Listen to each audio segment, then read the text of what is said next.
Você já sentiu que existe mais na vida do que aquilo que está experimentando?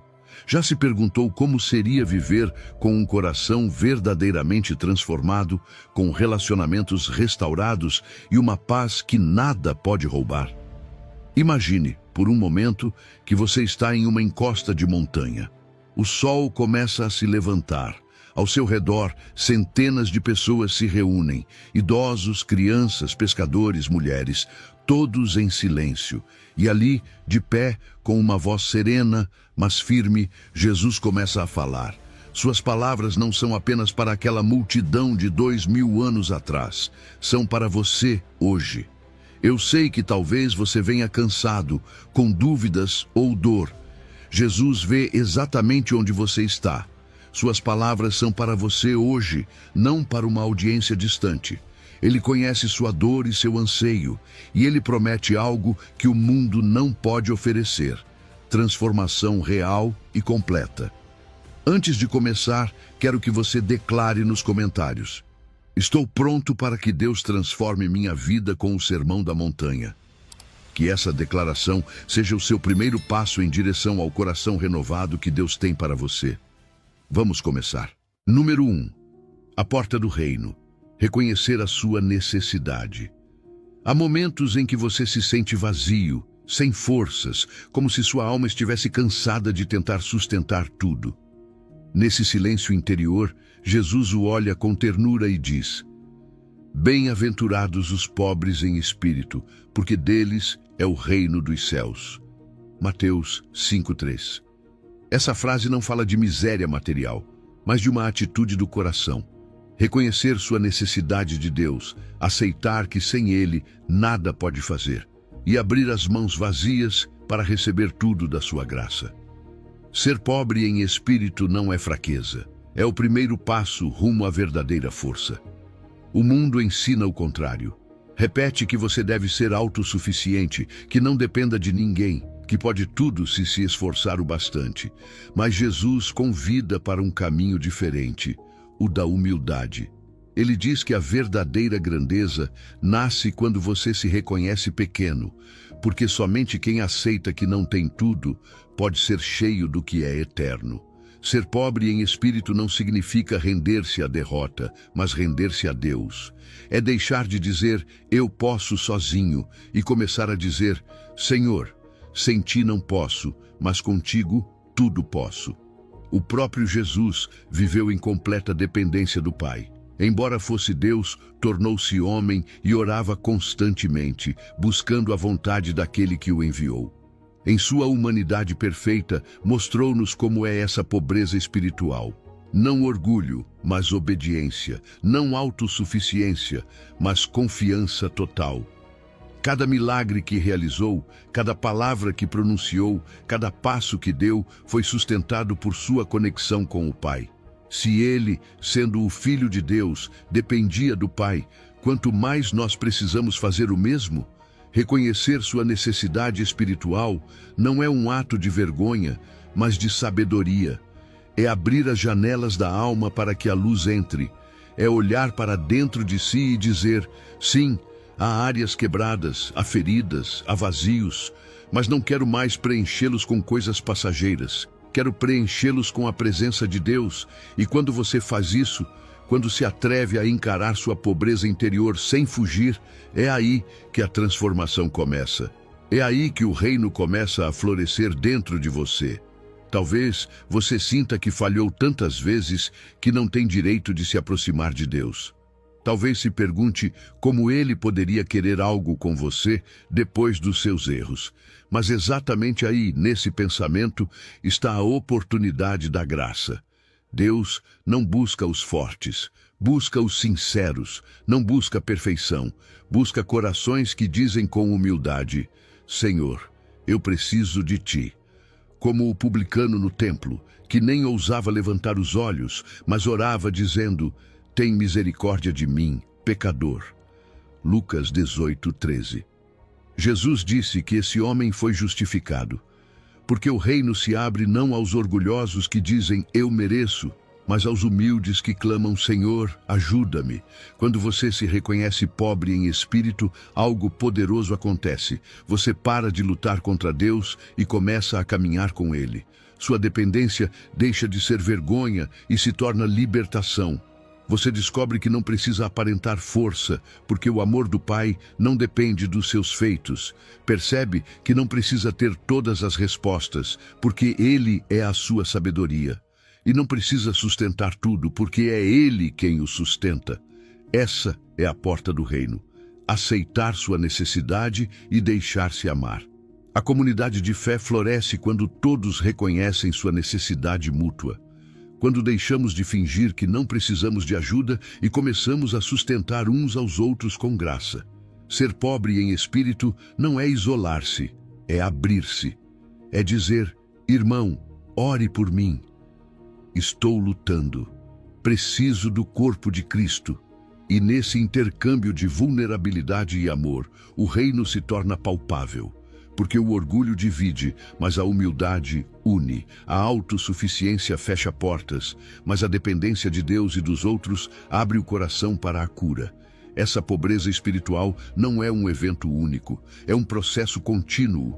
Todos os dias precisamos voltar a reconhecer nossa necessidade, voltar a depender, voltar a abrir as mãos. A autossuficiência é como uma sombra que sempre tenta retornar, mas o Espírito Santo nos ensina a viver em humildade, a não confiar em nossas forças, e sim na fidelidade de Deus. Ser pobre em espírito é uma prática diária, acordar e dizer: Pai, hoje preciso de Ti tanto quanto ontem, talvez ainda mais. Faça dessa dependência sua oração cotidiana. Quando se sentir tentado a controlar tudo, pare e pergunte: de que dependo realmente hoje? Se descobrir que está apoiado mais em suas próprias capacidades do que na presença de Deus, volte a Ele. Entregue-lhe seus fardos, seus planos, seus medos. Diga: Senhor, esvazio-me de mim para encher-me de Ti. E verá como Ele responde, não com condenação, mas com consolo. Não com reprovação, mas com um abraço. Ser pobre em espírito é o começo de toda a transformação. É o primeiro degrau na escada do reino, porque somente o coração humilde pode receber as promessas de Deus. Talvez você pense que não tem muito a oferecer, mas lembre-se, Deus não precisa dos seus recursos, precisa da sua rendição. E quando você se entrega, quando reconhece sua necessidade, Ele derrama sua abundância. Como o mendigo que reconhece sua fome e pede pão, você receberá do banquete do reino. Então hoje, abra suas mãos vazias e levante-as para o céu. Não como quem exige, mas como quem confia, porque o Pai vê essas mãos e sorri. Ele sabe que quem se reconhece pobre em espírito já está pronto para ser cheio. E é nessa humildade que começa a verdadeira riqueza, a presença de Deus em você. Número 2. Lágrimas que Deus recolhe. Há lágrimas que não se veem, mas que a alma sente como fogo. Lágrimas que não correm pelo rosto, mas pesam no coração. Jesus conhece essas lágrimas, por isso disse: Bem-aventurados os que choram, porque serão consolados. Mateus 5:4. No reino de Deus, o choro não é sinal de fraqueza, e sim de sinceridade. É a confissão silenciosa de que há algo quebrado que só Deus pode curar. Suas lágrimas não são inúteis. São orações líquidas que sobem ao céu e que o Pai recolhe uma a uma. Quando você perde alguém, quando algo se quebra dentro de você ou quando vê a injustiça do mundo, seu coração lamenta. E Jesus não pede que você silencie esse lamento. Ele mesmo chorou diante do túmulo de seu amigo Lázaro. João 11:35. O Filho de Deus, o mesmo que tinha poder para ressuscitá-lo, não escondeu suas lágrimas. Chorou porque ama e porque sabe como dói perder. Isso mostra que suas lágrimas não o afastam, o aproximam. Ele não se escandaliza com a sua tristeza, ele a acompanha no meio dela. Há quem pense que ter fé significa não chorar, sorrir o tempo todo e dizer: está tudo bem. Mas a fé verdadeira não nega a dor, transforma-a. Deus não pede que você finja força, Ele o convida a ser honesto, a trazer sua dor diante dele, sem máscaras nem discursos, apenas com verdade. Porque é ali, na autenticidade da dor, que o consolo dele se torna real. Como diz o Salmo 34:18, perto está o Senhor dos que têm o coração quebrantado e salva-os de espírito oprimido. Essa proximidade é consolo. Não apaga o que você perdeu, mas o lembra de que não está sozinho. Às vezes, o luto não é por uma pessoa, mas por um sonho que não se cumpriu, por um relacionamento que se rompeu, por uma fase da vida que não voltará. Também é luto quando você reconhece seu pecado e se dói por ter falhado com Deus. Esse choro, o do arrependimento sincero, também é abençoado, porque quando você chora pelo mal que fez, não está se afundando em culpa, está se levantando para a restauração. Como Pedro, depois de negar a Jesus, que saiu e chorou amargamente, Lucas 22:62. Dessas lágrimas brota uma nova força, a força de quem sabe que foi perdoado. Deus não pede que você reprima a dor, mas que a entregue a Ele. Você pode dizer, Senhor, não entendo o que estás fazendo, mas confio que estás comigo. É isso que os salmos fazem. Muitos começam com lamento e terminam com louvor. Primeiro o coração grita, depois se lembra de quem é Deus e por fim encontra paz. Os que semeiam com lágrimas, com júbilo, colherão. Salmo 126:5. Ou seja, as lágrimas não se perdem. São sementes de alegria futura. O que hoje parece perda, amanhã pode se tornar fruto. Talvez agora sua oração seja apenas um suspiro, mas Deus ouve até os suspiros. Ele guarda suas lágrimas como água preciosa. No Salmo 56:8 está escrito que Ele as guarda em seu odre, como quem coleciona algo sagrado. Cada lágrima é uma história que Ele não esquece. E mesmo que você não entenda por que dói tanto, pode ter certeza disto: nada se desperdiça nas mãos de Deus. Nem uma lágrima, nem uma ferida, nem uma espera. O consolo de Deus nem sempre chega de imediato, mas sempre chega. Às vezes vem em forma de um silêncio cheio de paz. Outras em uma palavra que toca exatamente onde doía. E em certos momentos em uma pessoa que aparece na hora certa para abraçá-lo. Deus consola por meio do seu Espírito, mas também através do seu povo. Por isso Paulo escreveu que somos chamados a consolar os outros com o consolo com que nós mesmos fomos consolados. 2 aos Coríntios 1:3-4. Chorar com os que choram, acompanhar quem sofre, ouvir sem julgar. Isso também é refletir o coração de Cristo. A dor compartilhada se torna mais leve. Quando você abre o coração a alguém e permite ser acompanhado, algo começa a se curar. A comunidade de fé foi criada exatamente para isso, para ser um refúgio onde o choro não é julgado, mas abraçado. Talvez o seu consolo não venha de uma explicação, e sim de uma presença. Você não precisa entender tudo. Às vezes, só precisa saber que Deus está ali. E sim, haverá momentos em que parecerá que a dor não termina, que o vazio permanece. Mas a promessa de Deus continua firme, e Deus enxugará dos olhos toda lágrima. Apocalipse 21:4. Esse dia chegará, e então você entenderá que nenhuma lágrima foi em vão. Enquanto isso, caminhe com esperança. Cada dia, uma respiração a mais. Cada oração, uma semente de consolo. Se você está chorando hoje, não se apresse em superar. Deus não tem pressa com a sua cura. Permita-se sentir, porque Ele está com você nesse sentimento. Deixe-o entrar no seu luto. Permita que suas mãos recolham suas lágrimas e verá como desse mesmo lugar de dor brotará algo novo. Talvez você ainda não veja, mas o Espírito de Deus já está agindo dentro de você. E quando esse consolo chegar, porque ele chegará, não trará apenas paz, mas também propósito. Você descobrirá que suas lágrimas o tornaram mais compassivo, mais humano, mais semelhante a Cristo, que o que um dia o quebrou, hoje o transforma em canal de consolo para outros. Porque quem já chorou com Deus pode abraçar outros com amor verdadeiro. E assim, suas lágrimas se transformam em testemunho. Já não são símbolo de perda, mas de vida. Porque cada lágrima derramada em fé é uma semente que o céu recolherá. E no tempo perfeito de Deus brotará a alegria. Porque Ele não apenas enxuga suas lágrimas, Ele as transforma em bênção. Número 3. A força da mansidão.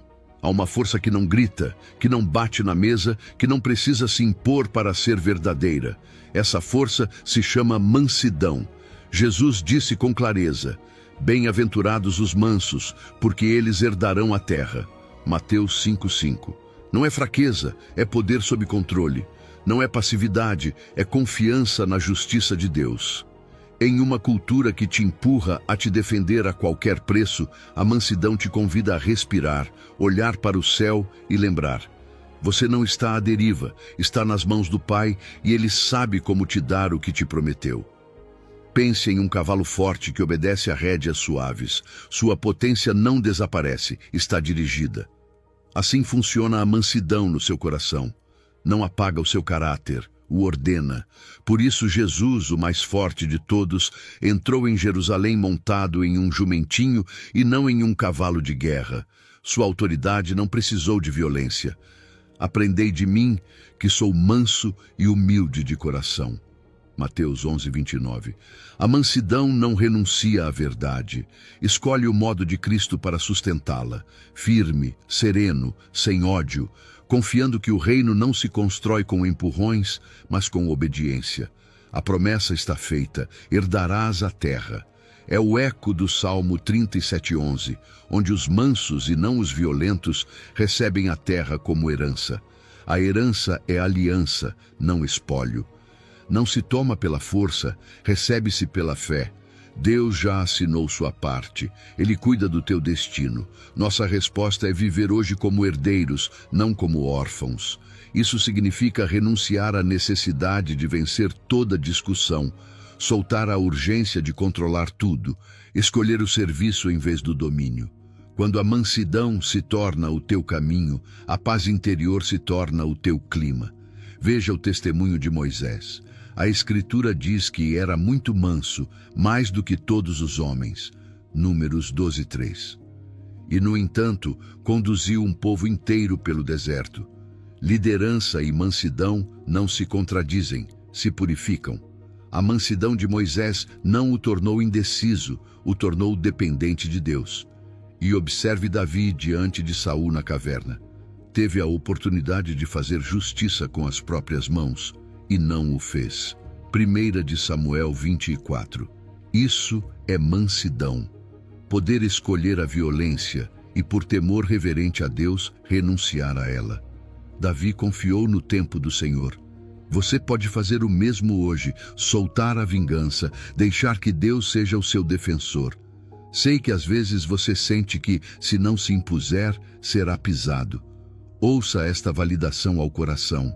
Você não é ingênuo por escolher a mansidão. É valente por confiar. Jesus te diz: confia em mim, não na tua agressividade. Eu cuidarei de você. Se a tua reação rápida tem sido o teu escudo, hoje o Espírito te oferece um escudo melhor. A paz que vem de saber que o Pai vê, conhece e fará justiça. A mansidão não te deixa indefeso, te coloca sob a defesa de Deus. A mansidão transforma o teu modo de liderar. Em casa, no trabalho, na igreja, liderar como Jesus é lavar pés, não buscá-los para que te beijem. Você pode corrigir sem humilhar, decidir sem esmagar, orientar sem controlar. Esse estilo abre portas e cura relacionamentos. Onde antes havia tensão, começa a brotar confiança. Onde antes havia medo, aparece descanso. Não espere que o outro mude. Comece você com um gesto mansamente firme. Fale a verdade com amor. Escolha o tom que constrói. Mantenha o coração terno e as costas eretas. E quanto a hoje, no concreto, pratique respostas lentas. Quando algo te provocar, conte até 10, enquanto eleva uma oração breve. Jesus, manso e humilde de coração, faz o meu coração semelhante ao teu. Ceda o último turno em uma conversa onde está tentado a retrucar. Sirva alguém que te criticou, uma mensagem respeitosa, uma ajuda inesperada, uma oração diária pelo bem dele.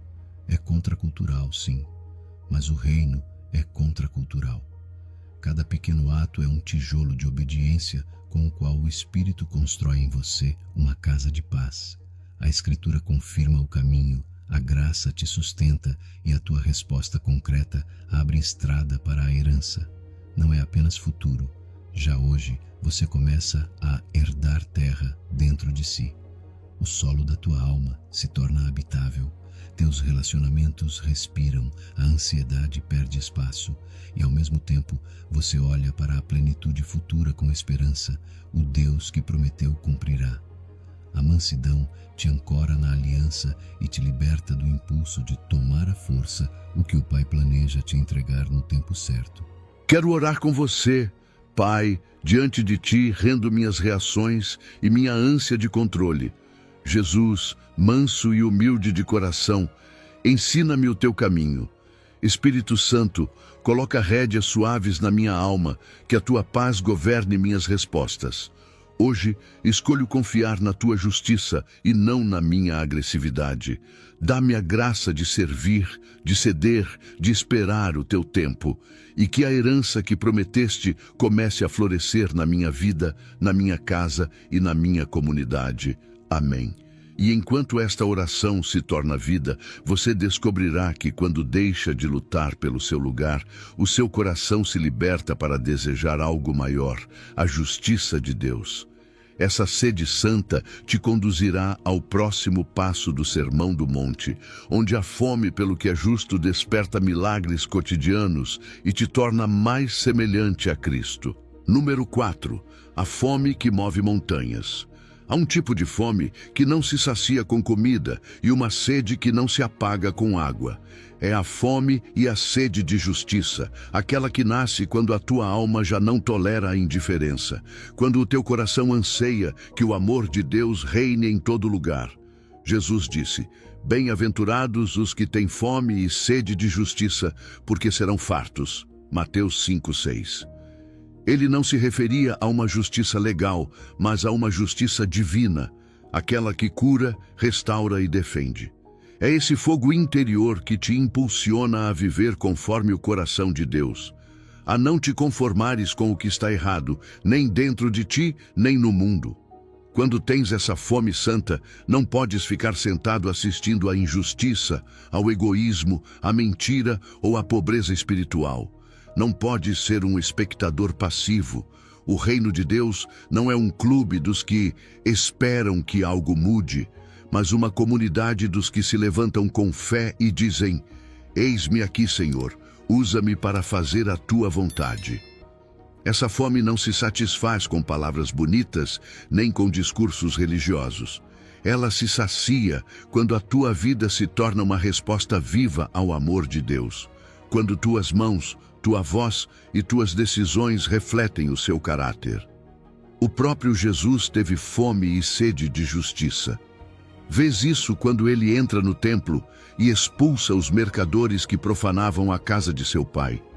Quando defende a mulher surpreendida em adultério de uma multidão sedenta de sangue. Quando toca o leproso e rompe a barreira da exclusão. Quando se senta para comer com pecadores e lhes oferece uma nova oportunidade. Nele, a justiça não foi castigo, foi compaixão.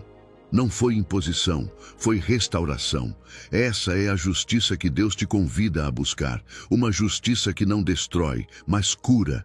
Não te enganes. Justiça divina não significa vingança. É algo muito mais profundo. É a harmonia do reino se manifestando na terra. É o que o profeta Amós descreveu quando disse: "Corra o juízo como as águas, e a justiça como um ribeiro impetuoso." Amós 5:24. É um rio que limpa, que arrasta o que está corrompido, que refresca o que está seco. Ter fome e sede de justiça é desejar que esse rio comece por ti, que a tua vida seja um leito limpo por onde flua a graça de Deus. Muitos pensam que buscar justiça é tarefa de outros, de ativistas, de políticos, de líderes. Mas o chamado é pessoal. A justiça começa no cotidiano, quando decides falar a verdade, mesmo que te custe, quando tratas com respeito quem não pode te devolver nada, quando escolhes perdoar em vez de te vingar, quando defendes quem não tem voz. Cada pequeno ato justo é uma semente do reino. Deus não te pede para mudar o mundo inteiro, mas para transformar com amor o pedaço de mundo que habitas. Essa fome espiritual não se apaga facilmente, e isso é bom, porque enquanto existir, o teu coração continua vivo, sensível, conectado ao propósito de Deus. É uma fome que dói, mas também impulsiona. Te incomoda quando vês injustiça, mas te move a agir com misericórdia, não com raiva. Se buscas apenas justiça sem compaixão, te tornarás legalista. Se tens apenas compaixão sem justiça, cairás no sentimentalismo. Jesus uniu as duas, justiça com ternura, firmeza com graça. Essa é a balança do reino. A promessa de Jesus é poderosa, serão fartos. Essa saciedade é dupla. Já hoje podes experimentar os frutos da justiça dentro de ti, a paz que vem quando fazes o que é certo, a alegria de ver restaurado o que estava quebrado. Mas a plenitude virá quando o reino se manifestar em toda a sua glória. O Senhor guiará continuamente a tua alma, fartará até em lugares áridos, diz Isaías 58:11. E serás como um jardim regado e como um manancial cujas águas nunca faltam. Essa é a promessa. Se buscas a justiça de Deus, Ele te sustentará, te fortalecerá e encherá teus vazios com propósito eterno. Talvez agora olhes o mundo e sintas impotência. Tanta maldade, tanta desigualdade, tanta mentira. Mas não percas a esperança. Jesus não te chamou para resolver tudo, mas para acender uma luz. E quando cada filho de Deus acende a sua pequena chama, o mundo deixa de ser tão escuro. Cada palavra justa, cada gesto misericordioso, cada oração sincera é uma centelha que Deus usa para transformar corações. Faz este compromisso hoje. Não deixes que o teu coração se acostume à injustiça. Não te adormeças. Pede ao Senhor que renove em ti esse fogo, essa fome santa que te leva a agir, a orar, a consolar, a construir paz. Pergunta-te: onde posso semear justiça hoje? Talvez seja defendendo alguém que está sendo criticado injustamente, pedindo perdão por uma palavra dura, ajudando em silêncio quem precisa, ou sendo voz de verdade em um ambiente de mentira. E quando te cansares, lembra-te de que essa busca não depende apenas de ti. O próprio Deus sacia, Ele promete encher o faminto, dar água viva ao sedento e restaurar o que parece seco. Jesus disse em João 7:37, se alguém tem sede, venha a mim e beba. Ele é a fonte. Bebe da sua presença, alimenta-te da sua palavra, e verás como a tua fome de justiça se transforma em energia para amar, servir e perdoar. Assim é como o reino de Deus avança, com pessoas simples, com corações ardentes, com fome e sede de justiça. Porque enquanto outros buscam poder, tu buscas obedecer. Enquanto outros acumulam, tu compartilhas. E nesse modo de viver, Deus transforma completamente a tua vida. Porque a justiça do reino não muda apenas o mundo, muda primeiro o teu coração. E quando isso acontece, nada mais volta a ser igual. Número 5. O perdão que liberta. Há feridas que não se veem, mas doem todos os dias. Feridas da alma que permanecem abertas por falta de perdão. Jesus, no Sermão da Montanha, pronunciou uma promessa transformadora. Bem-aventurados os misericordiosos, porque alcançarão misericórdia. Mateus 5:7. Nessas palavras está contida uma verdade poderosa. A misericórdia não é apenas um mandamento, é o reflexo do coração de Deus que habita em ti. Ser misericordioso não significa negar o dano nem justificar o mal, mas escolher um caminho mais alto, o da graça. É decidir não permitir que o rancor te aprisione, e sim deixar que o amor de Deus te liberte. O perdão não é fraqueza. É o ato mais corajoso que um ser humano pode realizar. É olhar para uma ferida e dizer: sim, doeu, mas não quero mais viver preso a essa dor. É confiar que Deus pode fazer justiça sem que tu carregues o peso do juízo.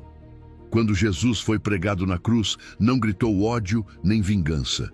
Seus lábios pronunciaram a frase mais desconcertante e mais divina: Pai, perdoa-lhes, porque não sabem o que fazem. Lucas 23:34. Esse é o coração da misericórdia. Compaixão mesmo em meio ao sofrimento. Talvez te custe perdoar, porque acreditas que fazê-lo é o mesmo que dizer o que me fizeram está certo. Mas não é. Perdoar não é aprovar a ofensa, é decidir não permitir que ela te defina. É soltar o controle do resultado e entregá-lo a Deus. É como largar uma pedra que carregaste por tempo demais. Jesus, quando a multidão quis apedrejar a mulher apanhada em adultério, disse: aquele que dentre vós estiver sem pecado, seja o primeiro a atirar uma pedra. João 8:7. E um a um, todos soltaram as pedras. A misericórdia começa aí, quando reconheces que também tu precisaste ser perdoado. Jesus contou a parábola do servo que devia uma grande soma e foi perdoado por seu senhor, mas depois se recusou a perdoar uma pequena dívida de seu companheiro. Mateus 18:23-35. Essa história nos lembra que a medida de graça que recebemos deve fluir para os outros. Deus não te pede algo que Ele mesmo não tenha feito primeiro. Todas as vezes que falhaste, Ele te estendeu sua misericórdia. Se a retens, envenenas teu interior. Se a compartilhas, curas. Não perdoar envenena a alma mais do que o ofensor. O ressentimento é uma prisão sem grades, onde o único encarcerado és tu. Talvez a outra pessoa nem se lembre do que te fez, mas tu segues revivendo tudo na mente, uma e outra vez. Jesus quer romper essas correntes. Ele não quer que continues prisioneiro do passado. A misericórdia é a chave que abre a porta dessa cela. Não se trata de esquecer magicamente, mas de entregar a lembrança a Deus e deixar que Ele a redima. Eu sei que não é fácil. Há feridas profundas, traições que marcaram tua vida. E Deus sabe disso. Por isso, Ele não te pede que perdoes de imediato, mas que comeces um processo. Começa orando, mesmo que não sintas nada. Diz: Senhor, não consigo perdoar, mas quero conseguir. Ajuda-me. Essa oração sincera é o primeiro passo rumo à liberdade. Deus não te pede perfeição, te pede disposição. E quando abres teu coração, seu espírito começa a curar o que parecia impossível. O perdão é um ato de fé. É confiar que Deus cuidará da justiça. Jesus disse: com a medida com que medirdes, sereis medidos. Mateus 7:2. Se deres misericórdia, receberás misericórdia. Não porque seja uma troca com Deus, mas porque, ao escolher perdoar, teu coração se alinha ao dele e a graça começa a fluir sem barreiras. Essa graça, uma vez liberada, te inunda com uma paz que excede todo o entendimento. A misericórdia não transforma apenas quem a recebe, mas também quem a oferece. Onde havia rancor, nasce reconciliação. Onde havia distância, floresce comunhão. A comunidade de fé se fortalece quando aprendemos a tratar-nos com a mesma paciência que Deus tem conosco. Ninguém é perfeito, todos estamos em processo. Por isso, a misericórdia cria um ambiente onde é possível cair e levantar de novo. Onde o amor cobre a falta e a graça vence o juízo. Hoje, faça algo prático. Tira alguns minutos e faz uma lista de dívidas emocionais, nomes ou situações que ainda pesam em teu coração. Ora por uma delas. Não precisas ligar ou escrever uma mensagem se ainda não estiveres pronto. Começa entregando esse peso a Deus. Diz: Pai, entrego-te esta ferida, esta lembrança, esta pessoa. Não quero que me controle mais. Eu escolho libertar. E enquanto oras, imagina as correntes caindo ao chão, as pedras se soltando de tuas mãos. Jesus disse que devemos perdoar 70 vezes 7. Mateus 18:22. Não porque queira que contes, mas porque quer que nunca deixes de fazê-lo. O perdão não é um evento único, é um estilo de vida.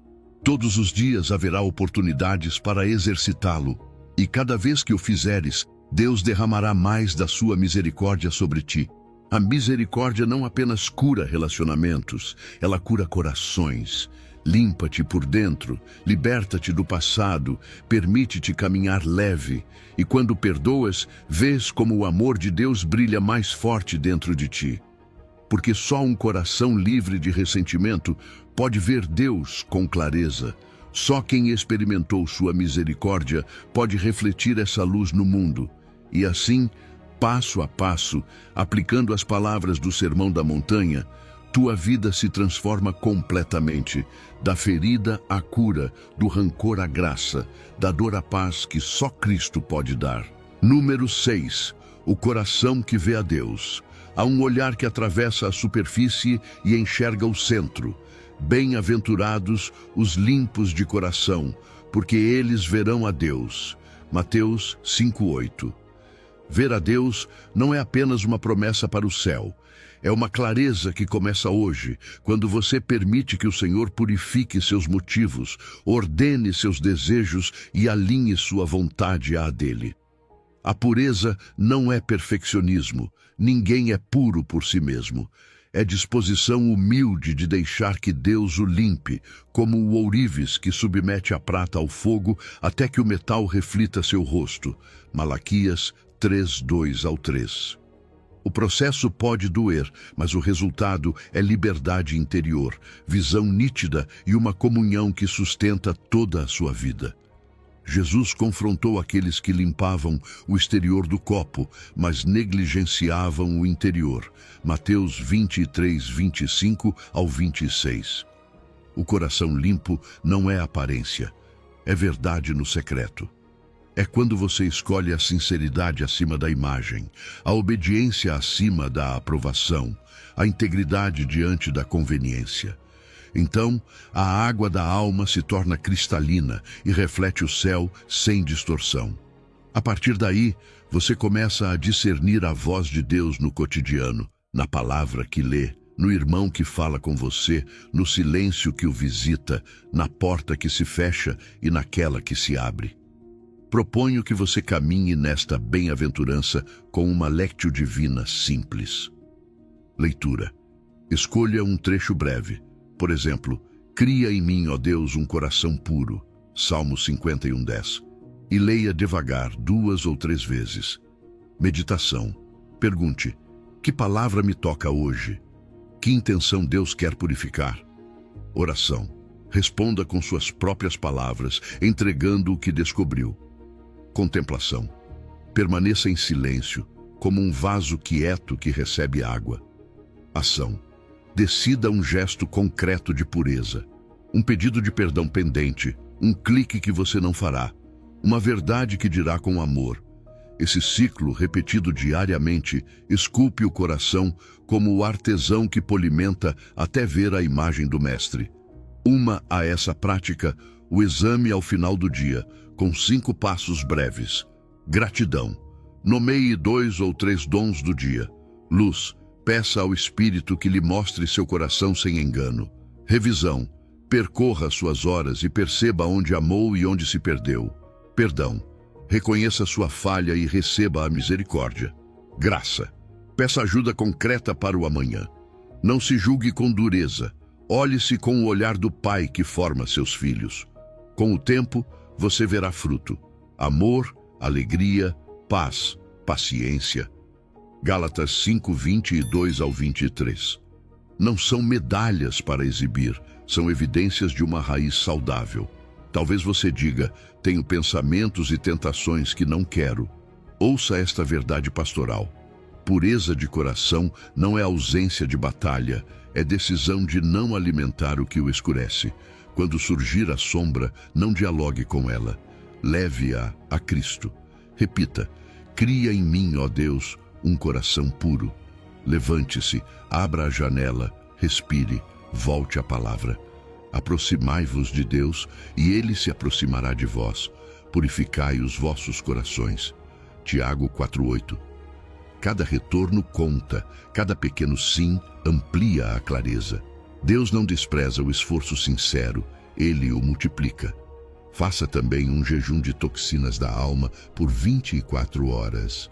Desligue telas que sujam, evite conversas que envenenam, detenha o pensamento repetitivo que o acusa.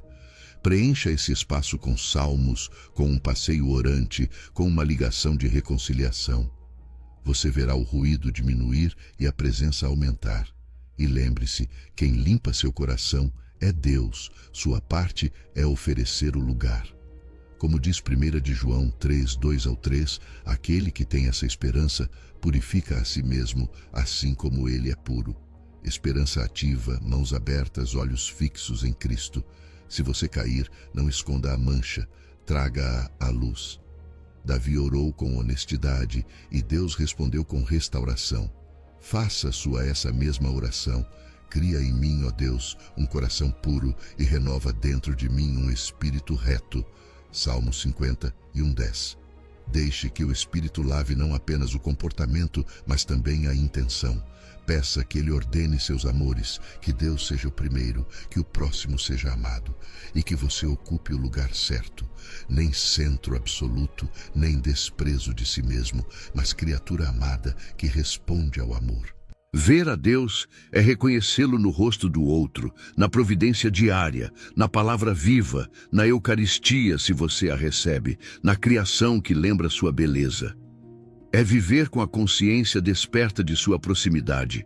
Nele vivemos, nos movemos e existimos. Essa visão não o tira do mundo, devolve-o ao mundo com novos olhos. Um coração limpo não cria distância orgulhosa, cria proximidade compassiva. Porque quando você vê a Deus, você vê como Deus, com ternura e verdade ao mesmo tempo. E quando essa clareza se torna sua maneira de olhar, você não pode guardar a paz só para si. O coração que vê a Deus torna-se reflexo da sua calma em meio ao ruído, ponte em meio ao conflito, bálsamo em meio à ferida. O próximo passo do caminho o espera. Você será pacificador. Porque a pureza prepara o olhar, e o olhar claro prepara as mãos que constroem a paz. Número 7. Bem-aventurança dos pacificadores. Bem-aventurados os pacificadores, porque eles serão chamados filhos de Deus. Mateus 5:9. Essas palavras de Jesus não são um chamado à passividade, mas à coragem do amor que constrói pontes onde outros erguem muros. A paz do reino não é simplesmente ausência de conflito, é a presença ativa de justiça, reconciliação e harmonia. Ser pacificador não significa fugir dos problemas, e sim entrar neles com o coração de Cristo, buscando restaurar o que o pecado rompeu. Jesus é o modelo perfeito do pacificador. Ele derrubou o muro de separação, Efésios 2:14, que dividia a humanidade de Deus e também uns dos outros. E fez isso não com poder político nem com força militar, mas com a cruz. Seu sangue tornou-se a ponte que une o céu à terra, o culpado ao perdão, o inimigo ao amor. Quando você aceita essa paz, também recebe a missão de estendê-la. Paulo diz claramente: Deus nos reconciliou consigo mesmo por meio de Cristo e nos deu o ministério da reconciliação. 2 aos Coríntios 5:18.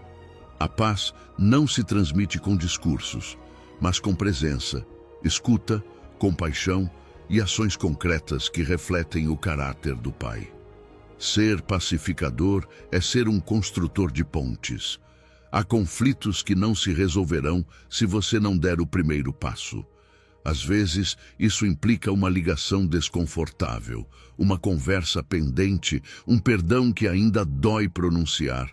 Não espere que as coisas se resolvam sozinhas. A paz do reino não se herda, constrói-se com decisão. Pergunte a si mesmo: o que Jesus faria nesta situação? O que o coração da outra pessoa precisa? Como posso servir aqui em vez de me impor?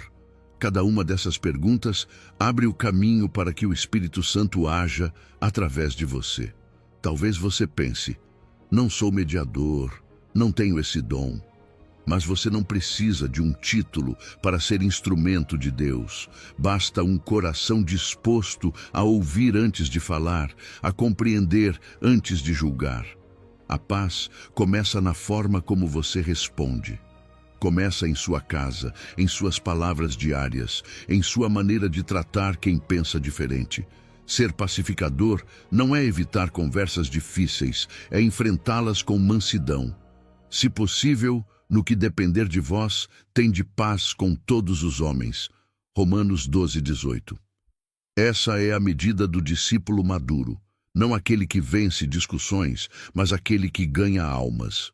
A paz bíblica, o shalom, significa muito mais do que calma. É plenitude, bem-estar integral, justiça e amor coexistindo. É restauração de relacionamentos e equilíbrio da alma. E Deus o chama para ser portador desse shalom em seu ambiente. Em uma família dividida, seja você quem une. Em uma conversa tensa, seja você quem baixa o tom. Em uma igreja fragmentada, seja você quem lembra que o inimigo não está dentro, mas fora. Em um mundo que se alimenta da divisão, seja testemunho vivo de unidade. A paz não se impõe, inspira-se. Comece praticando a escuta profunda. Quando alguém falar com você, mantenha 3 minutos de silêncio sem interromper. Depois, repita 3 coisas que entendeu antes de responder. Essa regra 3x3 não apenas evita mal-entendidos, como também cura relacionamentos. Ouvir com o coração é um ato de humildade que desarma. Às vezes o outro não precisa que você lhe dê razão, mas que lhe dê atenção. E quando a verdade de Cristo é expressa em um clima de respeito, a reconciliação floresce. Lembre-se de que ser pacificador não significa ceder à injustiça. Jesus não ignorou o mal, mas o enfrentou com amor redentor. A verdadeira paz sempre caminha junto com a verdade. Se há algo a corrigir, faça-o com amor. Se há algo a denunciar, faça-o com compaixão. A diferença está no espírito com que você o faz. O pacificador não busca humilhar, busca curar.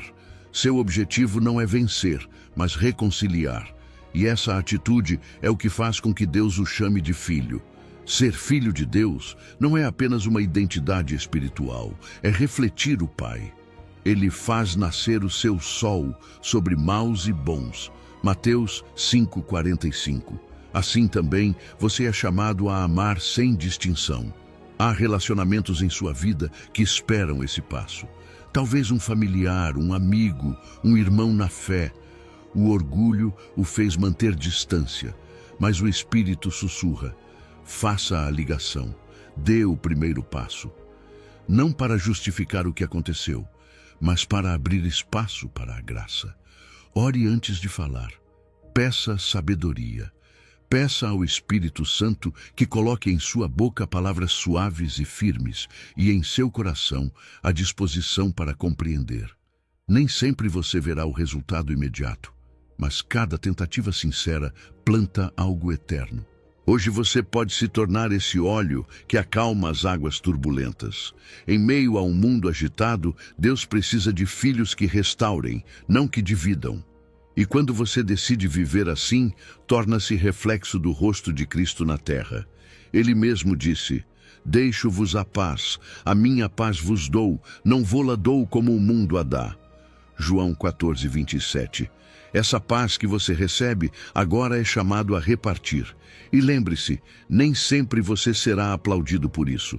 Ser pacificador não garante aprovação, mas garante identidade. Você é filho de Deus.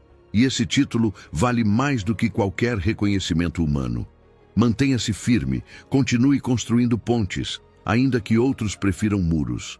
Porque onde há um coração disposto a reconciliar, ali habita o reino dos céus. Número 8.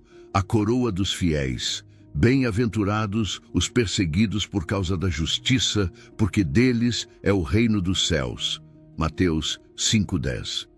Jesus não prometeu que segui-lo seria fácil. Ele prometeu algo muito maior: sua presença em meio às dificuldades. Quando você decide viver de acordo com a verdade, inevitavelmente encontrará resistência. Não porque esteja fazendo algo errado, mas porque a luz sempre incomoda a escuridão.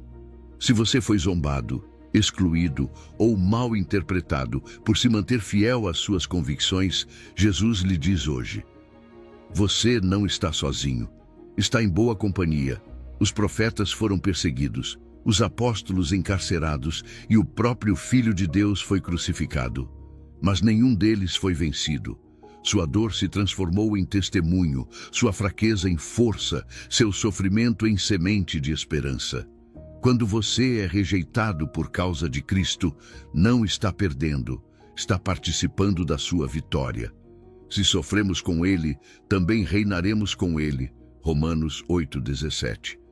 Esta bem-aventurança não celebra a dor, mas o propósito que se esconde por trás dela. Porque em cada lágrima derramada por fidelidade, há uma coroa esperando por você. Ser perseguido por causa da justiça não significa sofrer por ser conflituoso ou imprudente. Significa permanecer firme no que é certo aos olhos de Deus, mesmo que isso lhe custe aceitação ou conforto. Em um mundo que valoriza a aparência e a conveniência, a integridade se torna uma forma de coragem. Às vezes, isso custará relacionamentos, oportunidades ou reputação. Mas lembre-se, o que você perde na terra, Deus multiplica no céu. Jesus disse claramente: alegrai-vos e exultai, porque grande é o vosso galardão nos céus. Mateus 5:12. Talvez você sinta que ser fiel aos seus valores o deixou sozinho. No seu trabalho, onde todos mentem para ganhar um pouco mais. Na sua família, onde sua fé parece exagerada. Ou entre seus amigos, que não compreendem suas decisões. Não permita que o desânimo roube sua paz. Cristo conhece o custo de permanecer justo em meio à injustiça. Ele também foi traído, humilhado e abandonado, mas nunca deixou de amar. Quando você caminha pelo mesmo caminho, Ele caminha com você. E quando sentir vontade de desistir, lembre-se de que o Espírito dele está em você, fortalecendo-o em silêncio. A perseguição nem sempre vem em forma de violência ou prisão. Às vezes é uma zombaria disfarçada, uma rejeição social, um olhar que o faz se sentir deslocado. Mas toda vez que você escolhe não responder com amargura, e sim com bondade, está vencendo o mal com o bem. É aí que o reino dos céus se torna visível, na pessoa que, em vez de devolver maldição, abençoa, naquele que ora por seus inimigos, naquele que mantém a calma quando todos reagem com ira. Essa é a força que o mundo não entende, mas o céu celebra. O apóstolo Pedro escreveu: não estranheis o fogo ardente que surge entre vós. Antes, alegrai-vos por serem participantes dos sofrimentos de Cristo. 1 de Pedro 4:12-13. Não é masoquismo espiritual, é visão eterna, porque cada provação enfrentada com fé o torna mais parecido com Ele. Como o ouro que é purificado no fogo, seu caráter se fortalece e sua fé se torna mais genuína. A perseguição não destrói o crente, ela o refina, faz com que brilhe com uma luz mais pura, uma fé mais profunda e um amor mais verdadeiro. Imagine uma coroa de espinhos transformando-se em uma coroa de glória. Essa é a promessa de Jesus. O que hoje o fere, amanhã será testemunho de vitória. As feridas do crente não são sinais de derrota, mas marcas de fidelidade. No livro de Atos, os apóstolos saíram alegres depois de serem açoitados, porque haviam sido considerados dignos de sofrer pelo nome de Cristo. Atos 5:41. Eles entenderam que a perseguição não era sinal de abandono, mas de identidade. O inimigo não ataca quem está dormindo, ataca quem brilha. Se hoje você está passando por um tempo difícil por causa da sua fé, faça uma pausa e ore. Senhor, não permitas que meu coração se amargure. Torna-me firme, mas terno, forte, mas humilde. Que meu sofrimento produza fruto em outros. Depois, anote em seu diário o que tem lhe custado seguir a Cristo. Talvez uma amizade, um trabalho, uma oportunidade, não como reclamação, mas como oferta. Cada custo assumido por amor a Deus se torna uma semente de eternidade. E ore também por aqueles que o perseguem. Sim, ore por eles, não porque mereçam, mas porque isso o liberta. Jesus orou pelos que o crucificavam. Estevão, o primeiro mártir, orou pelos que o apedrejavam. Quando você ora por seus inimigos, seu coração se eleva acima da dor. A perseguição deixa de ser um peso e se transforma em um degrau para o céu. Lembre-se, o reino dos céus não é apenas uma promessa futura, é uma presença atual. Toda vez que você escolhe permanecer fiel em meio à provação, o reino se manifesta em você. Toda vez que responde com amor quando é ferido, Cristo reina em seu coração. E embora o mundo não veja, o céu celebra. Sua fidelidade não passa despercebida. Então, levante o olhar. Você não está sozinho. Caminha ao lado dos profetas, dos apóstolos, dos mártires e, acima de tudo, de Jesus. A coroa dos fiéis não é apenas para os heróis da história, mas para você, que persevera em silêncio, confiando quando ninguém mais entende. Continue firme, continue crendo, continue amando, porque o reino já lhe pertence, e o que hoje é luta, amanhã será glória. Número 9. Brilhe onde você está. Jesus olha em seus olhos e declara uma identidade, não uma tarefa. Você é o sal da terra, você é a luz do mundo. Mateus 5:13-16. Ele não diz, tente ser. Ele diz, você é. Essa palavra desperta você para a sua missão cotidiana. O sal preserva o que é bom e dá sabor ao que é sem graça. Assim, sua vida, vivida com integridade, detém a corrupção que avança silenciosamente e torna o reino atraente onde todos já se acostumaram ao vazio. A luz não briga com a escuridão, simplesmente brilha e, ao brilhar, a dissipa. Você não precisa de um microfone para iluminar. Sua fidelidade nas pequenas coisas, sua gentileza nos momentos tensos, sua honestidade nas zonas cinzentas, tudo isso se torna um farol que orienta os que o cercam. Talvez você pense que não tem os dons de um pregador, mas ouça. A identidade de sal e luz se expressa na cozinha da sua casa, no escritório com seus colegas, na rua com um estranho. Uma pitada de sal transforma toda a comida. Um gesto de amor sincero muda o ambiente de uma sala. Quando você se recusa a participar de fofocas, tempera o diálogo com respeito. Quando é pontual e cumpre o que promete, tempera a cultura com fidelidade. Quando escolhe dizer a verdade com ternura, tempera o coração do outro com esperança. Ser sal é cuidar do que o Pai ama. Pessoas, relacionamentos, justiça e beleza. O alerta de Jesus é sério. O sal pode perder o sabor quando se dilui no conformismo. Isso acontece quando você tenta se encaixar a qualquer custo, quando se acostuma a meias verdades, quando silencia a consciência para não incomodar. Mas a solução não é endurecer, e sim voltar à fonte. O sal recupera sua força na presença do fogo do Espírito. Volte ao secreto com Deus, renove o seu primeiro amor, peça a Ele convicções suaves ao toque, mas firmes no coração. É ali que o seu sabor se intensifica e sua vida volta a preservar o que importa. Jesus acrescenta outra imagem. Uma cidade edificada sobre um monte não pode ser escondida. O testemunho não é apenas individual, é comunitário.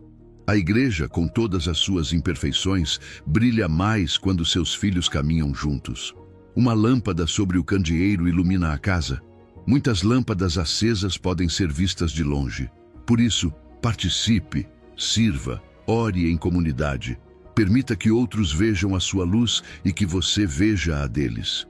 Quando a família da fé vive reconciliada, o mundo recebe um sinal palpável.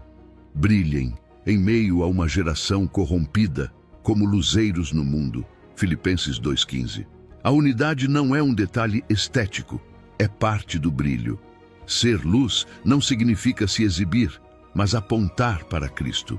Brilhe a vossa luz diante dos homens, para que vejam as vossas boas obras e glorifiquem o vosso Pai. As obras são visíveis, a glória é do Pai. Por isso, cada ato de excelência que você oferece, aquele relatório bem feito, aquela mesa posta com carinho, aquela visita a quem está sozinho, pode se tornar uma lâmpada que guia alguém até Deus. Não subestime o poder do simples. Muitas conversões começam com uma luz discreta que não prega, mas acompanha em uma noite escura. Coloque isso em prática hoje. Escolha uma área da sua rotina e entregue-a como mordomia ao Senhor. Trabalhe como para o Senhor, nessa tarefa específica, pedindo sabedoria e excelência. Pergunte ao Espírito: como posso ser sal aqui? Como posso iluminar sem impor? Talvez ele o inspire a ajudar aquele vizinho idoso com as compras, a escrever uma mensagem de ânimo para o colega cansado, a reparar com humildade uma palavra que feriu. Depois, compartilhe sua fé com naturalidade. Uma única frase sincera sobre o que Deus fez por você nesta semana pode abrir janelas em um coração fechado. Pedro disse assim: mantendo exemplar a vossa conduta, para que, ao observarem as vossas boas obras, glorifiquem a Deus. 1 de Pedro 2,12. Se você sente medo de brilhar, lembre-se de que a luz não vem do seu esforço, mas da presença de Cristo em você. Ele é a luz verdadeira e você é o reflexo. Apague o que ofusca a sua lâmpada, hábitos que sujam a alma, conversas que apagam a fé, comparações que roubam o seu gozo. Acenda o que alimenta o brilho, palavra meditada, oração simples mas constante, gratidão que desperta, serviço que amacia o coração. Uma lâmpada bem alimentada não vacila quando o vento sopra. Deus o colocou em um candeeiro específico, sua família, seu bairro, seu trabalho. Não se esconda sob o alqueire da vergonha ou do não sou suficiente. Você não precisa ser perfeito, precisa ser autêntico. As pessoas não buscam super-heróis religiosos, buscam testemunhas que amam, falham, pedem perdão e continuam. Cada passo fiel abre caminho para outro. Cada centelha da sua lâmpada pode acender mais uma. E quando você brilha assim, sem ansiedade pelo resultado, descobre o segredo do reino. A luz que você dá não o empobrece, o enriquece. O sal que você entrega não o diminui, o preserva. Sua vida, oferecida como lâmpada e como saleiro nas mãos do Pai, torna-se uma resposta tangível à escuridão e ao desânimo do tempo em que vivemos. A partir daí, avançamos para a confiança. Para brilhar sem pressa, aprenda a descansar no fato de que seu Pai cuida de você. E sob esse cuidado, sua luz nunca se apagará. Número 10. Descanse em suas mãos. Jesus te diz hoje: não andeis ansiosos quanto à vossa vida, pelo que haveis de comer ou pelo que haveis de vestir, porque o vosso Pai Celestial sabe que necessitais de todas essas coisas. Mateus 6:25. Quantas vezes a tua mente corre mais rápido do que a tua fé? Quantas noites perdeste o sono imaginando cenários que talvez nunca aconteçam? Jesus não te repreende por te preocupares. Ele te convida a confiar. A preocupação é como uma corda invisível que te prende ao medo do amanhã, enquanto o presente escapa por entre os dedos. Mas o reino de Deus não habita na ansiedade, e sim na confiança. Ele te chama hoje a descansar em suas mãos. Olha as aves do céu. Não semeiam, não colhem, não ajuntam em celeiros, e no entanto todas as manhãs cantam. Não o fazem porque ignoram os perigos, mas porque confiam na provisão do Criador. Elas não planejam o futuro, simplesmente o vivem sob o cuidado divino. E tu, não vales muito mais do que elas? Jesus usa esse exemplo não para simplificar a vida, mas para te lembrar que a fé não é negar a realidade, e sim habitá-la de uma maneira diferente, com a certeza de que não estás sozinho. Quando confias, a ansiedade se dissolve como a neblina ao sol. Os lírios do campo florescem sem esforço. Não fiam, nem tecem, e mesmo assim sua beleza supera a glória de Salomão. Eles são o testemunho silencioso de que o Pai cuida com detalhes, até mesmo do que o mundo considera pequeno ou passageiro. Se ele veste com esplendor uma flor que amanhã seca, quanto mais a ti, que foste criado à sua imagem. Não se trata apenas de roupa ou alimento, trata-se de saber no mais profundo da alma que tua vida está sustentada pelo amor de um Pai fiel. Jesus não diz não trabalhes, diz não te angusties. O trabalho é bênção, a preocupação, um peso que te rouba a paz. Ele te ensina a viver em equilíbrio, faze a tua parte com fidelidade e deixa os resultados nas mãos de Deus. Quem de vós, por ansioso que esteja, pode acrescentar um côvado à sua estatura? A ansiedade não muda o amanhã, apenas esgota o hoje. A fé, ao contrário, te ensina a andar com confiança, passo a passo, sabendo que aquele que te chamou também proverá. Buscar primeiro o reino de Deus significa reorganizar tuas prioridades. Não é um lema religioso, é uma chave espiritual. Quando Deus é o centro, tudo o mais se alinha. Quando o reino vem primeiro, o medo perde o poder. Se teu coração está ancorado no eterno, o temporal já não dita a tua paz. Jesus disse com simplicidade: onde estiver o teu tesouro, aí estará também o teu coração. Se o teu tesouro está nos céus, nada neste mundo poderá roubar tua calma. Praticar o descanso, o sábado, também é um ato de fé. É declarar que Deus continua agindo, mesmo quando deixas de produzir. Descansar não é preguiça, é confiança. É dizer a Deus: tu és suficiente mesmo quando eu nada faço. Nesse silêncio sagrado, tua alma aprende que nem tudo depende de ti. Teu valor não está no que conquistas, mas em quem te sustenta. Deus quer ensinar-te a descansar sem culpa, a parar a corrida do mais e mais e a desfrutar da paz do já é suficiente. Jesus também te deixou um modelo de oração que cura a ansiedade. Pai nosso, o pão nosso de cada dia dá-nos hoje, não para toda a semana, mas hoje. A dependência diária é o remédio para a alma inquieta. Assim como o povo de Israel recolhia maná fresco a cada manhã, Deus quer que aprendas a confiar em sua provisão presente. Quando tentavam guardar mais do que o necessário, o maná se estragava. Assim é a preocupação. Quando tentas controlar o futuro, o coração se corrompe com medo. Mas quando confias na provisão diária, encontras paz. Talvez hoje acordes com a mente cheia de preocupações reais. Contas, saúde, família, decisões. Jesus não te pede que as ignores.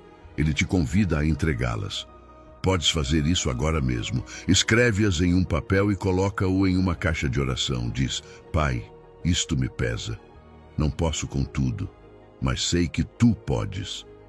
Depois respira fundo e confia. Ele não se esquece de ti. Filipenses 4:6 te lembra: não andeis ansiosos por coisa alguma, antes em tudo sejam conhecidas diante de Deus as vossas petições, com ações de graças. Quando fazes isso, a paz que excede todo o entendimento guarda teu coração. E há mais: a generosidade quebra a ansiedade. Quando dás, declaras com tuas mãos que confias na abundância do Pai. A avareza diz: preciso guardar por precaução. A fé diz: meu Pai suprirá o que faltar. Assim como as aves cantam ao amanhecer, tu também podes aprender a viver em gratidão, a cantar antes de ver o milagre, porque sabes que o provedor já está agindo. Então hoje, solta o controle, descansa em suas mãos. Não te preocupes com o amanhã, pois o amanhã trará o seu próprio cuidado. Vive o presente como um presente, não como uma batalha. E quando o medo quiser voltar, lembra-te: se Deus alimenta as aves, veste as flores e sustenta o universo com sua palavra, Ele também cuida de ti. O mesmo que criou o céu e a terra conhece o teu nome, tuas lágrimas e tuas necessidades. Confia. Enquanto buscas o seu reino, Ele cuida do resto, porque sua promessa não muda. O Pai que cuida de tudo também cuida de ti. Número 11. O coração da lei. Jesus disse: Não penseis que vim para abolir a lei ou os profetas. Não vim para abolir, mas para cumprir. Mateus 5,17. Com essas palavras ele marcou um antes e um depois. Não veio apagar o antigo, mas revelar o seu sentido mais profundo. Jesus não veio destruir a lei, mas completá-la com a sua própria vida. A letra sem amor se torna um peso, mas o Espírito a transforma em caminho de liberdade. Ele veio mostrar que a obediência não é um contrato legal, mas um relacionamento vivo entre o Pai e seus filhos. Desde o princípio, a lei foi uma expressão do coração de Deus, não um catálogo de regras para te dominar. Moisés a recebeu em tábuas de pedra, mas Jesus a escreveu no coração. Todo mandamento, toda palavra profética, toda promessa do Antigo Testamento apontava para ele. Por isso Paulo disse que Cristo é o fim da lei para a justiça de todo aquele que crê. Romanos 3,31. Em outras palavras, Jesus é a meta, o cumprimento, o propósito. Ele não anulou as exigências da santidade, ele as encarnou. Onde tu falhaste, ele obedeceu perfeitamente. Onde teu coração se endureceu, o dele permaneceu manso e fiel. Quando Jesus falava sobre cumprir a lei, não estava defendendo o legalismo dos fariseus. Eles haviam transformado a obediência em espetáculo. Cumpriam o que era visível, mas por dentro estavam vazios de amor. Por isso Jesus disse: Se a vossa justiça não exceder a dos escribas e fariseus, de modo nenhum entrareis no reino dos céus. Mateus 5,20. Essa frase não é uma ameaça, é um convite. Deus não busca perfeccionismo externo, busca integridade interior. A justiça que excede é a que nasce de um coração transformado pela graça. Não se trata de obedecer para ser aceito, mas de obedecer porque já foste amado. Jesus mostrou com sua vida o que significa viver o espírito da lei.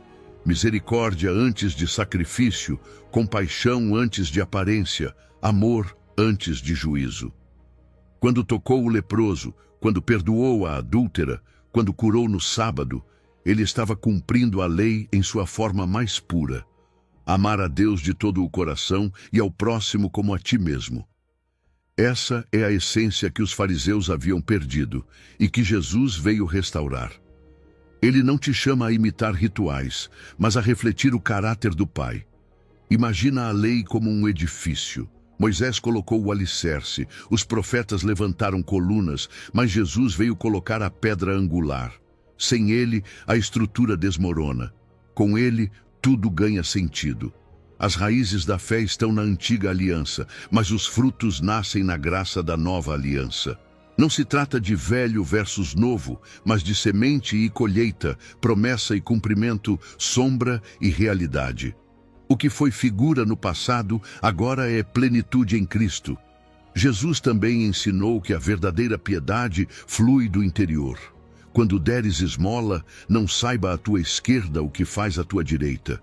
Quando orares, entra no teu quarto e ora ao teu Pai em secreto. Quando jejuares, unge a tua cabeça e lava o teu rosto.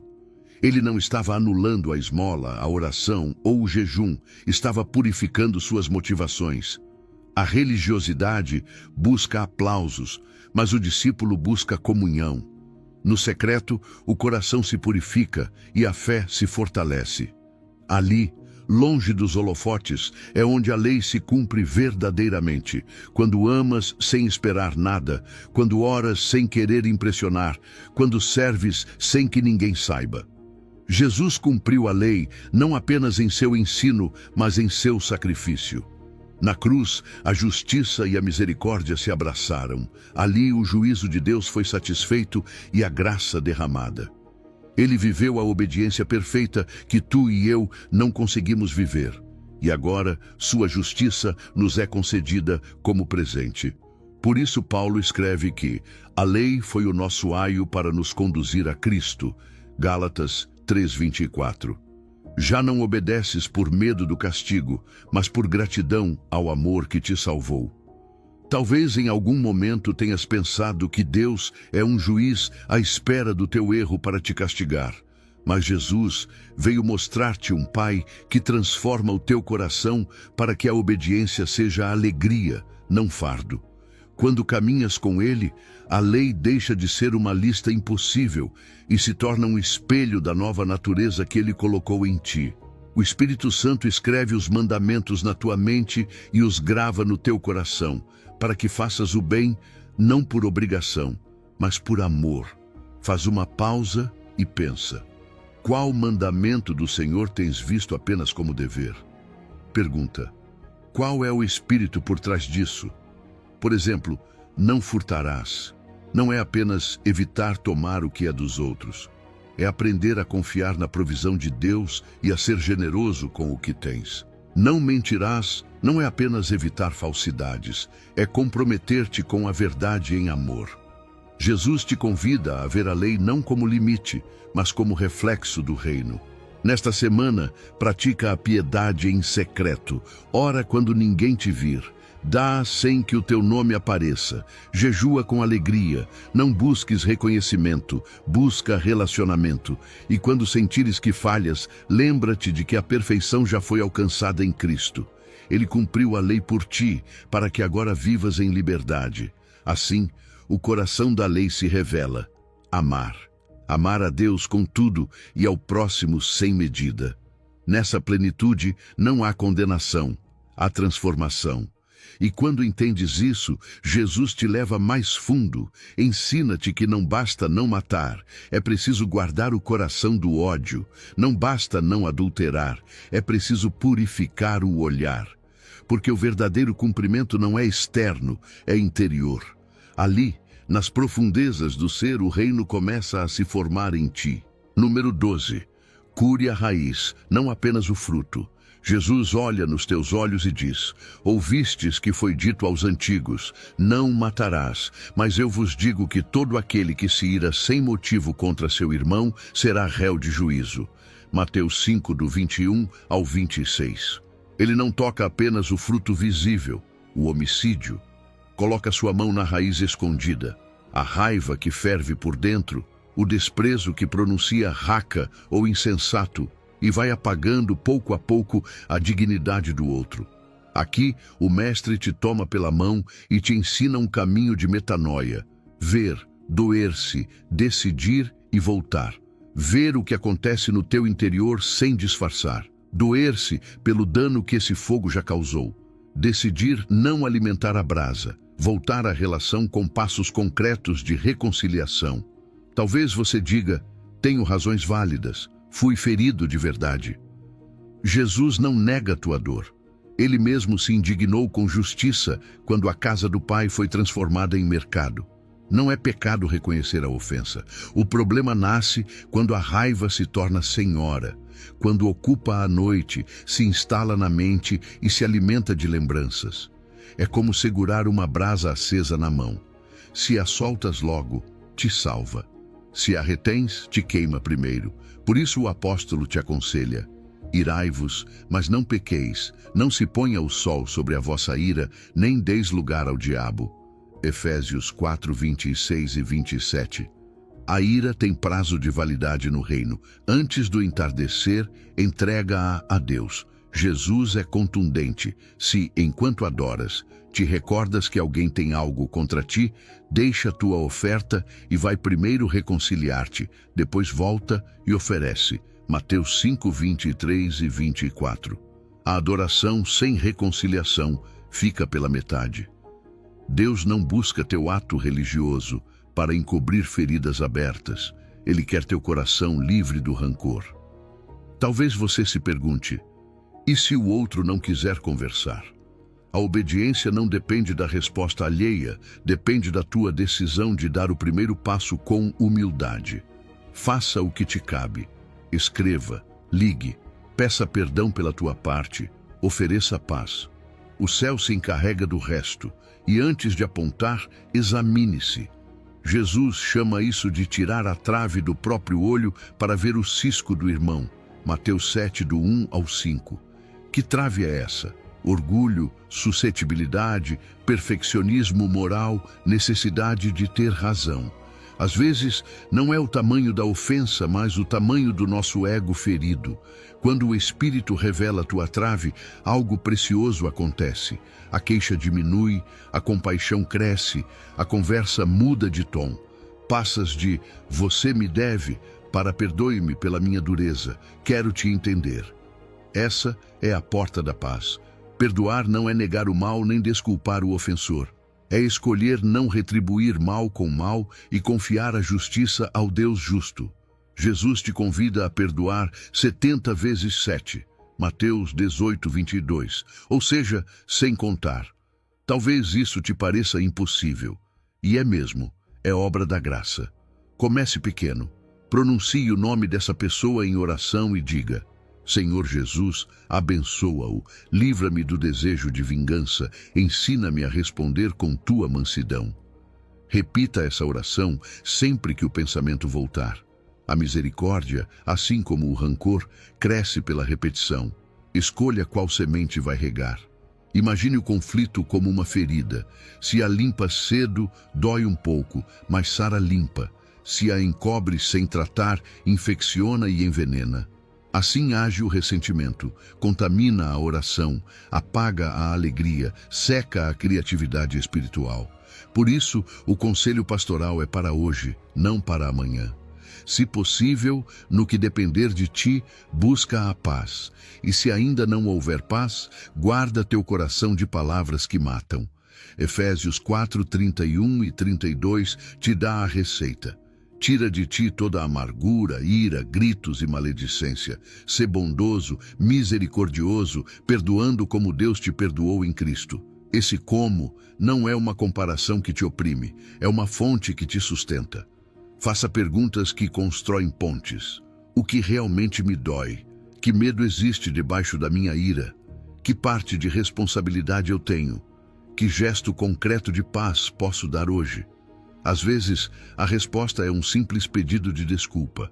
Outras, oferecer-se para ouvir 3 minutos sem interromper e depois repetir 3 ideias que o outro expressou para garantir que você entendeu. Esse pequeno ato derruba muros de anos. Lembre-se, o pacificador não nega a verdade. Ele a diz com amor, sem rótulos humilhantes nem ironias que ferem. Tome um momento agora e coloque nomes. Com quem o diálogo está rompido?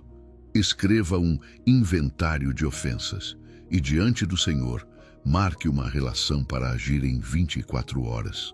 Pode ser uma mensagem breve: estive orando e me dói nossa distância. Gostaria de conversar para te pedir perdão pela minha parte. Ore por essa pessoa, abençoe-a em voz alta. Se sentir resistência, diga também: Senhor, não quero, mas quero querer. Dá-me o querer e o realizar. A obediência traz luz. E se não houver possibilidade de encontro por agora, não fique paralisado. Entregue a causa ao juiz fiel.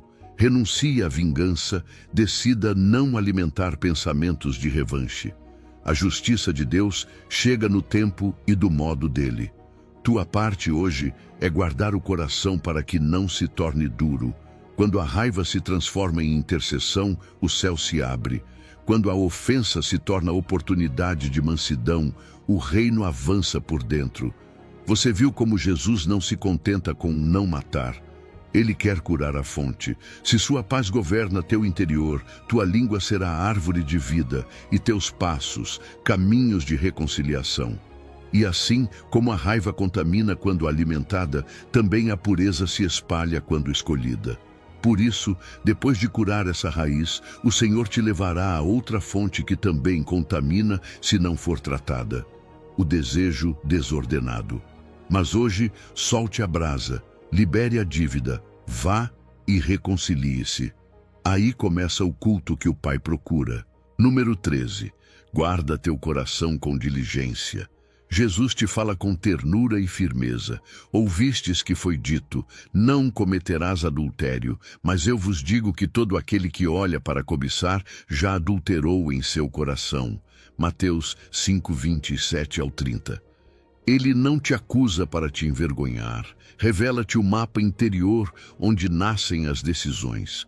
O adultério físico ou emocional não aparece de repente, germina na imaginação, se alimenta de olhares que permanecem, de fantasias que se repetem, de conversas que cruzam limites. A tentação bate à porta. O pecado é quando a deixas entrar, sentar-se e servir-lhe café. Por isso, o Senhor vai à raiz. Guarda teu coração com diligência, porque dele procedem as fontes da vida. A diferença entre notar a beleza e olhar para cobiçar. Notar é um reflexo, cobiçar é uma escolha. Aqui entra a responsabilidade santa. Você não decide o primeiro pensamento, mas decide o segundo. Não escolhe o primeiro anúncio que aparece, mas escolhe se permanece ou muda o olhar. Jesus usa uma linguagem forte, arrancar o olho, cortar a mão, para te dizer: toma medidas radicais. É uma hipérbole, sim, mas aponta para um princípio sério. É melhor perder a comodidade do que perder a alma. Se sabes onde tropeças, coloca barreiras práticas. Ative um filtro de conteúdos, durma com o celular fora do quarto, evite ficar a sós em situações ambíguas, corte conversas flertantes que começam inocentes. Você não está brincando com fagulhas, está perto de gasolina. A pureza que Deus te pede é para homens e mulheres igualmente. A cultura que normaliza o desejo masculino desordenado ou erotiza as mulheres como objeto é contrária a Cristo. No reino, ambos guardam o coração, ambos honram o corpo do outro como templo do Espírito. Você não é objeto nem consumidor, é filho, é filha. E quando recorda sua identidade, recupera sua dignidade. Aqui serve o capacete da salvação de Efésios 6. Proteja tudo começando pela mente. Coloque sobre tua cabeça a verdade. Fui comprado por preço, pertenço a Cristo. Minha mente é para o que é nobre, justo, puro, amável, de boa fama. Filipenses 4:8. Se você caiu, não se esconda. O esconderijo é território da culpa. A luz é território da graça. Jesus não condenou a mulher surpreendida em adultério. Ele a levantou e disse: vai e não peques mais. João 8. Ele não abençoa o pecado, mas abraça o pecador arrependido. Hoje mesmo você pode começar de novo. Faça um exame ao estilo de Inácio à noite. Agradeça pelo dia. Peça luz para se ver com verdade. Revise quais olhares, pensamentos e conversas você alimentou. Peça perdão sem desculpas. Receba graça para o amanhã. Depois, vista a armadura de Deus em oração. Cinto da verdade para não se enganar. Couraça da justiça para teus afetos. Calçado do evangelho para fugir da ocasião. Capacete da salvação para teus pensamentos, escudo da fé para apagar os dardos, espada da palavra para responder com promessas. Tudo sustentado por oração perseverante. Imagine tua mente como um jardim. O que permites entrar, crescerá. Plante a palavra, salmos, oração breve ao despertar, hinos que elevem o desejo, amizades que te impulsionem à santidade. Arranque as ervas daninhas assim que surgirem, pequenas fantasias, comentários de duplo sentido, lembranças que voltam por nostalgia. José, na casa de Potifar, não negociou com a tentação. Correu, ainda que isso lhe custasse a reputação e a liberdade. Gênesis 39. Às vezes a valentia se parece com fugir. Fugir não é covardia, é inteligência espiritual. Faça um pacto visual como Jó. Fiz pacto com meus olhos de não olhar com luxúria. Jó 31:1. Repita essa oração em voz baixa quando o estímulo aparecer. Adicione uma regra de 3 barreiras. Um filtro em teus dispositivos, uma pessoa de prestação de contas com quem sejas brutalmente honesto e uma decisão prévia sobre redes sociais e horários. Se teu relacionamento ou casamento foi ferido por essa luta, busque ajuda pastoral ou aconselhamento cristão. Não caminhe sozinho. No reino, a vergonha se quebra quando você sai à luz com alguém maduro e seguro. Lembre-se também de que a pureza não é apenas sexual, é afetiva. Às vezes, não há corpo, mas há coração entregue fora da aliança. laços emocionais secretos com alguém que não é teu cônjuge, confidências que deveriam estar reservadas à tua aliança, mensagens apagadas, pequenas mentiras. Jesus te chama a viver a verdade por dentro e por fora. A transparência é beleza. A lealdade é perfume que enche a casa. Por fora. A transparência é beleza, a lealdade é perfume que enche a casa. Talvez você diga, tenho tentado, mas caio de novo. A graça não te abandona, ela te treina. Cada pequena vitória fortalece o músculo espiritual. Cada queda rendida a Cristo te torna mais humilde e vigilante. Deus não se cansa de te levantar, mas te convida a caminhar com passos concretos.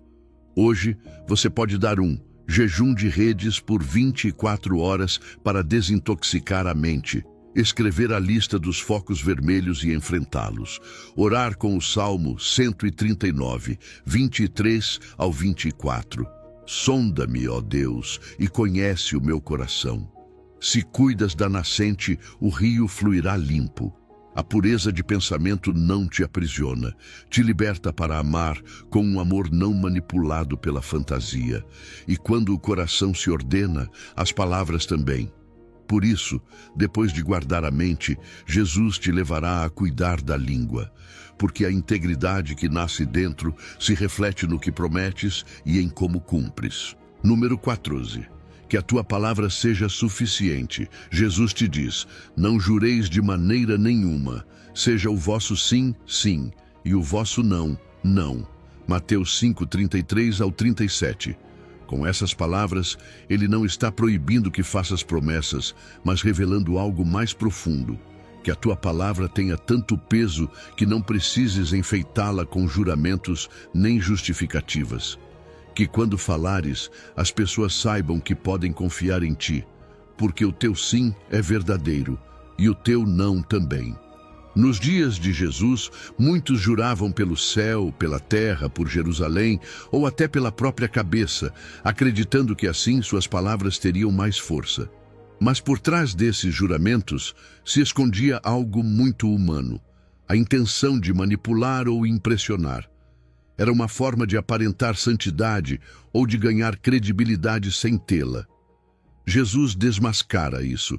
Ele te diz, não uses palavras para aparentar verdade. Vive de tal maneira que não precises prová-la. A integridade não se declara, se demonstra. E é aqui que começa o trabalho interior. As tuas palavras não são neutras, elas saem do coração. Da abundância do coração, fala a boca. Mateus 12, 34. Se o teu coração está cheio de amor, as tuas palavras trarão paz. Se está cheio de ego, as tuas palavras buscarão controlar. Cada vez que exageras, ocultas ou enfeitas a verdade, não apenas enganas o outro, mas distorces a imagem de Deus em ti, porque Ele é a verdade. Falar com integridade não é apenas dizer o certo, é dizê-lo com a intenção certa, com humildade, sem manipulação. Talvez penses, às vezes preciso suavizar a verdade para não ferir, ou prometo para não decepcionar. Mas lembra-te, Jesus não te pede brutalidade, mas honestidade com amor. Podes dizer a verdade com ternura, podes ser claro sem ser cruel.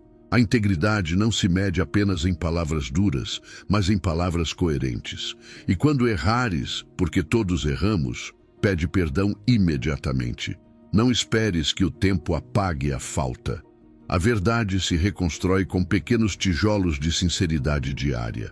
A integridade não se improvisa, se treina. Por isso Jesus te convida a viver o 1% santo.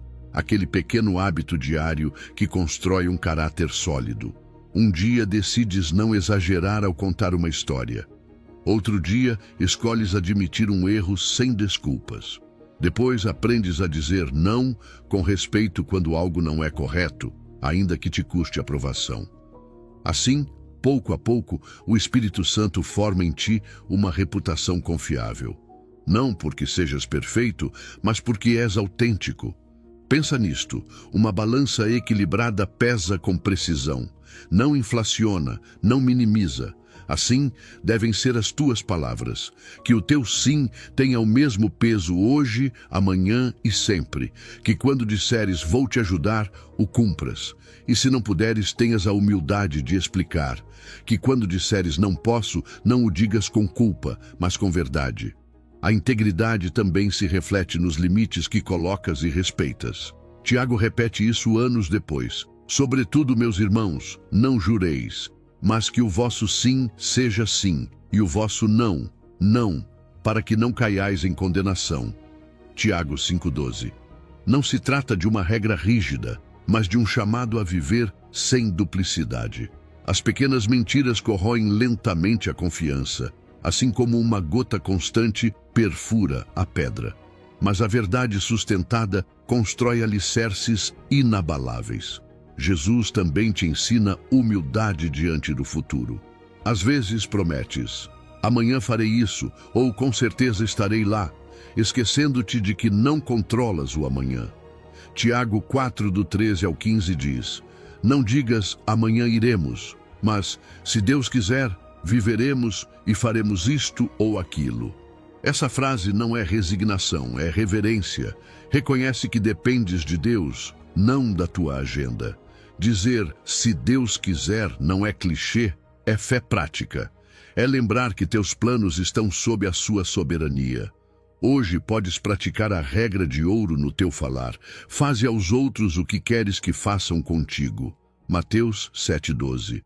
Fala como gostarias que te falassem, com clareza, sem armadilhas, sem manipulação.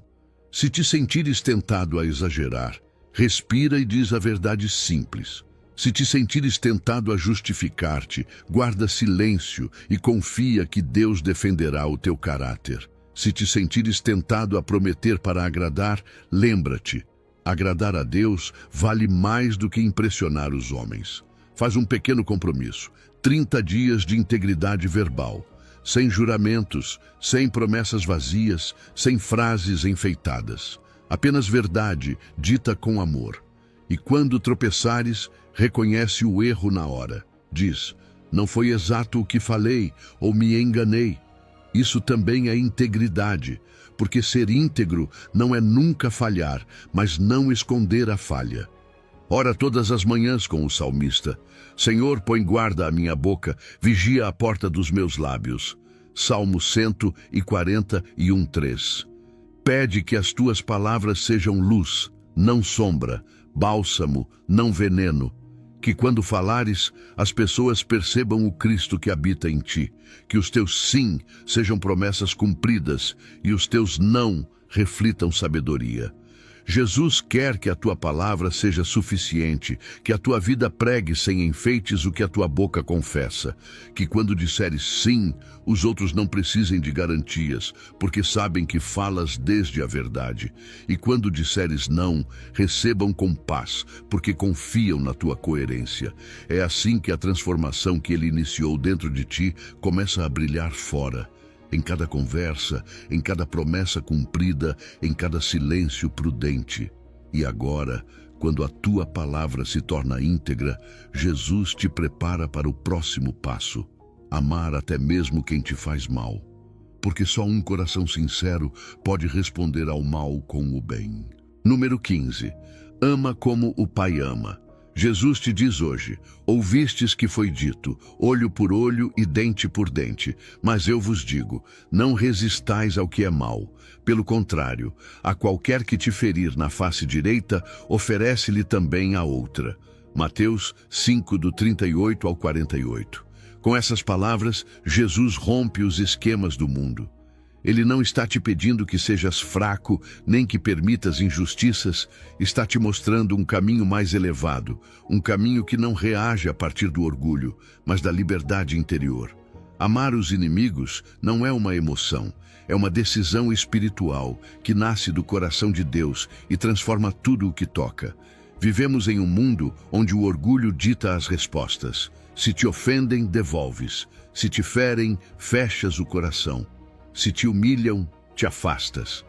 Mas Jesus veio te ensinar que a vingança não liberta, ela aprisiona. Cada vez que respondes com ódio, alimentas o mesmo fogo que te consome. Por isso ele diz, não resistais ao mal, ou seja, não caias na armadilha de responder com as mesmas armas do inimigo. Vencer o mal com o bem não é passividade, é revolução espiritual. Dar a outra face não significa permitir abusos, significa recusar ser governado pelo ressentimento. Significa olhar o outro a partir da vitória do amor e não da ferida. Quando Jesus diz, se alguém te obrigar a carregar a carga dele por 1 milha, vai com ele 2. Ele está redefinindo o poder. No contexto romano, um soldado podia obrigar um judeu a carregar sua bagagem por 1 milha. Jesus não diz, rebela-te, mas surpreende-o com graça. A 2ª milha é o terreno onde Deus age. É aquele passo extra onde o amor desarma o adversário. É o gesto inesperado que revela que o teu coração já não está preso ao ressentimento. Nessa 2ª milha, o Espírito Santo se manifesta e o reino se expande. Amar quem te ama é fácil. Cumprimentar quem te agrada não tem mérito. Mas Jesus te convida ao sobrenatural. Amai os vossos inimigos. Abençoai os que vos amaldiçoam. Fazei o bem aos que vos odeiam. E orai pelos que vos maltratam e vos perseguem. Lucas 6, do 27 ao 36. Essa é a essência do Evangelho. Responder com o amor que não nasce de ti, mas do Pai que habita em ti. Quando oras por quem te feriu, libertas a tua alma do veneno. Quando abençoas quem te traiu, permites que Deus cure o que o rancor destruiu. Quando fazes o bem sem esperar nada em troca, estás imitando o Pai Celestial, que faz o sol nascer sobre bons e maus, e envia a chuva sobre justos e injustos. Jesus está te chamando para amar como o Pai ama, e isso não significa calar diante da injustiça ou tolerar o mal. Significa colocar a justiça final nas mãos de Deus e escolher não envenenar o coração com ódio. Amar o inimigo é orar por sua conversão, não por sua queda. É abrir mão do direito de se vingar e confiar que Deus agirá. O apóstolo Paulo explicou assim, não te deixes vencer pelo mal, mas vence o mal com o bem. Romanos 12, 21. Quando respondes com bondade a quem te fere, o inimigo perde o poder sobre ti. Olha o exemplo de Jesus na cruz. Enquanto o golpeavam, cuspindo e cravando os pregos, ele orou, Pai, perdoa-lhes, porque não sabem o que fazem. Lucas 23, 34. Naquele momento, o amor venceu o ódio. Ele não esperou arrependimento para perdoar, perdoou primeiro. E esse amor mudou a história do mundo. Esse é o amor que hoje te chama. Não é um amor fraco, nem ingênuo. É um amor corajoso, que cura, que restaura, que quebra correntes de gerações. É o amor que transforma feridas em testemunho, dor em propósito, lágrimas em bênção. Talvez agora venhas à mente alguém que te feriu profundamente. Pode ter sido uma traição, uma injustiça, uma rejeição. Jesus não minimiza essa dor. Ele a compreende porque a viveu, mas te diz, não deixes que essa dor defina o teu futuro.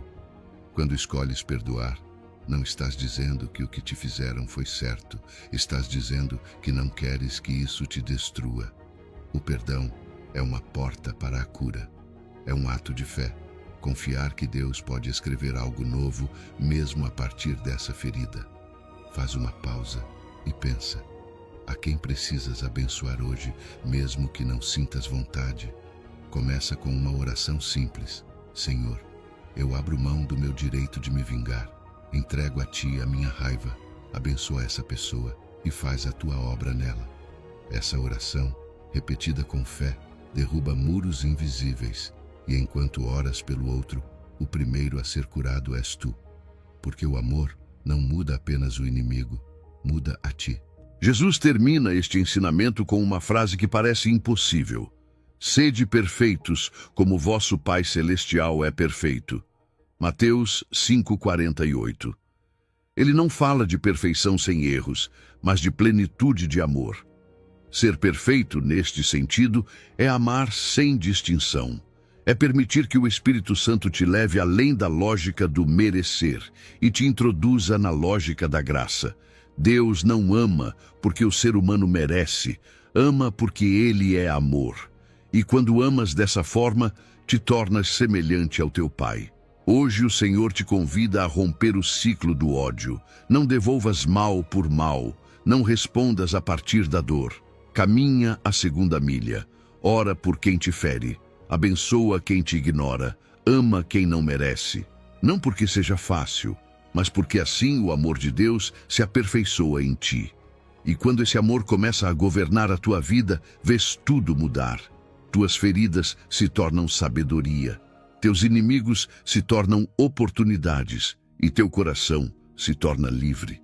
Amar como o Pai ama não transforma apenas o outro, transforma completamente a tua vida. Você caminhou por um caminho extraordinário, mas agora chega o momento mais importante, a decisão. Jesus não te deixou esses ensinamentos para que você os admire de longe. Ele os deu para que você os viva. E no final do Sermão da Montanha, ele te coloca diante de dois caminhos. Um largo, fácil, que muitos percorrem, mas que leva ao vazio.